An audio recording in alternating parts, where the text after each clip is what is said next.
ಆಚಿ chilli powder ಸಖತ್ ಖಾರ ಬಣ್ಣ ಮತ್ತು ರುಚಿ ಆಚಿ ಚಿಲ್ಲಿ ಪೌಡರ್. ರಾಹುಲ್ ಗಾಂಧಿಗೆ ಶಾಸಕ ಕೆಎನ್ ರಾಜಣ್ಣ ಪತ್ರ ಬರೆದಿರುವಂತಹ ವಿಚಾರಕ್ಕೆ ಸಂಬಂಧಪಟ್ಟಂತೆ ಬೆಂಗಳೂರಿನಲ್ಲಿ ಗೃಹ ಸಚಿವ ಡಾಕ್ಟರ್ ಜಿ ಪರಮೇಶ್ವರ್ ಹೇಳಿಕೆಯನ್ನ ಕೊಟ್ಟಿದ್ದಾರೆ. ನನಗೆ ಪತ್ರ ತೋರಿಸಿಲ್ಲ, ಆ ಪತ್ರವನ್ನ ನೋಡಿದ ಮೇಲೆ ಮಾತನಾಡ್ತೇನೆ, ರಾಜಣ್ಣ ಪತ್ರ ಪೂರ್ತಿ ನೋಡಿದ ಮೇಲೆ ಮಾತನಾಡ್ತೇನೆ ಅಂತ ಹೇಳಿ ಬೆಂಗಳೂರಿನಲ್ಲಿ ಗೃಹ ಸಚಿವ ಡಾಕ್ಟರ್ ಜಿ ಪರಮೇಶ್ವರ್ ಕೊಟ್ಟಿರುವಂತಹ ಹೇಳಿಕೆ ಇದು.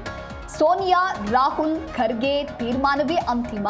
ಅವರು ಯಾವ ರೀತಿಯಾದಂತಹ ತೀರ್ಮಾನವನ್ನು ತೆಗೆದುಕೊಳ್ತಾರೆ ಅದಕ್ಕೆ ನಾವು ಬದ್ಧರಾಗಿರ್ತೇವೆ ಅಷ್ಟೇ ಅಂತ ಹೇಳಿ ಬೆಂಗಳೂರಿನಲ್ಲಿ ಗೃಹ ಸಚಿವ ಡಾಕ್ಟರ್ ಜಿ ಪರಮೇಶ್ವರ್ ಈ ರೀತಿಯಾದಂತಹ ಹೇಳಿಕೆಯನ್ನು ಕೊಟ್ಟಿದ್ದಾರೆ.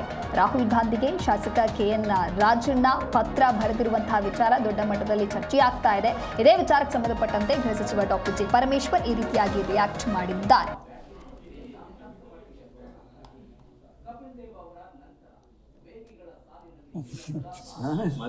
ನಾವು ಎಲ್ಲೂ ನೋಡಲಿಲ್ಲ, ನಾನು ನೋಡಿಲ್ಲ.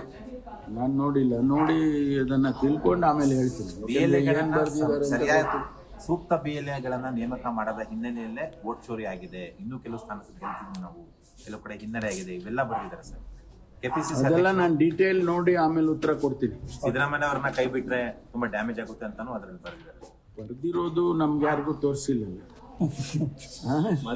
ನಾವು ಎಲ್ಲೂ ನೋಡಲಿಲ್ಲ, ನಾನು ನೋಡಿಲ್ಲ. ನೋಡಿ ಅದನ್ನ ತಿಳ್ಕೊಂಡು ಆಮೇಲೆ ಹೇಳ್ತೀನಿ. ಏನ್ ಬರ್ದಿದ್ದಾರೆ ಸರಿಯಾದ ಸೂಕ್ತ BLAಗಳನ್ನ ನೇಮಕ ಮಾಡದ ಹಿನ್ನೆಲೆಯಲ್ಲೇ ವೋಟ್ ಚೋರಿ ಆಗಿದೆ, ಇನ್ನೂ ಕೆಲವು ಸ್ಥಾನಕ್ಕೆ ಗೆಲ್ತಿದ್ವಿ ನಾವು, ಕೆಲವು ಕಡೆ ಹಿನ್ನಡೆ ಆಗಿದೆ, ಇವೆಲ್ಲ ಬರ್ದಿದ್ದಾರೆ ಸರ್. ಕೆಪಿಸಿಸಿ ಅದೆಲ್ಲ ನಾನು ಡೀಟೇಲ್ ನೋಡಿ ಆಮೇಲೆ ಉತ್ತರ ಕೊಡ್ತೀನಿ. ಸಿದ್ದರಾಮಯ್ಯ ಅವ್ರನ್ನ ಕೈ ಬಿಟ್ರೆ ತುಂಬಾ ಡ್ಯಾಮೇಜ್ ಆಗುತ್ತೆ ಅಂತಾನು ಅದ್ರಲ್ಲಿ ಬರ್ದಿದ್ದಾರೆ. ಬರ್ದಿರೋದು ನಮ್ಗೆ ಯಾರಿಗೂ ತೋರಿಸಿಲ್ಲ.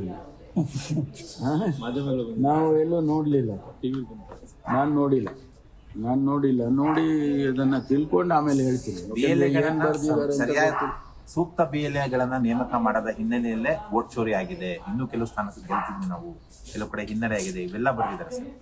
ಕೆಪಿಸಿಸಿ ಅದೆಲ್ಲ ನಾನು ಡೀಟೇಲ್ ನೋಡಿ ಆಮೇಲೆ ಉತ್ತರ ಕೊಡ್ತೀನಿ. ಸಿದ್ದರಾಮಯ್ಯ ಅವ್ರನ್ನ ಕೈ ಬಿಟ್ರೆ ತುಂಬಾ ಡ್ಯಾಮೇಜ್ ಆಗುತ್ತೆ ಅಂತಾನು ಅದ್ರಲ್ಲಿ ಬರ್ದಿದ್ದಾರೆ. ಬರ್ದಿರೋದು ನಮ್ಗೆ ಯಾರಿಗೂ ತೋರಿಸಿಲ್ಲ. ನಾವು ಎಲ್ಲೂ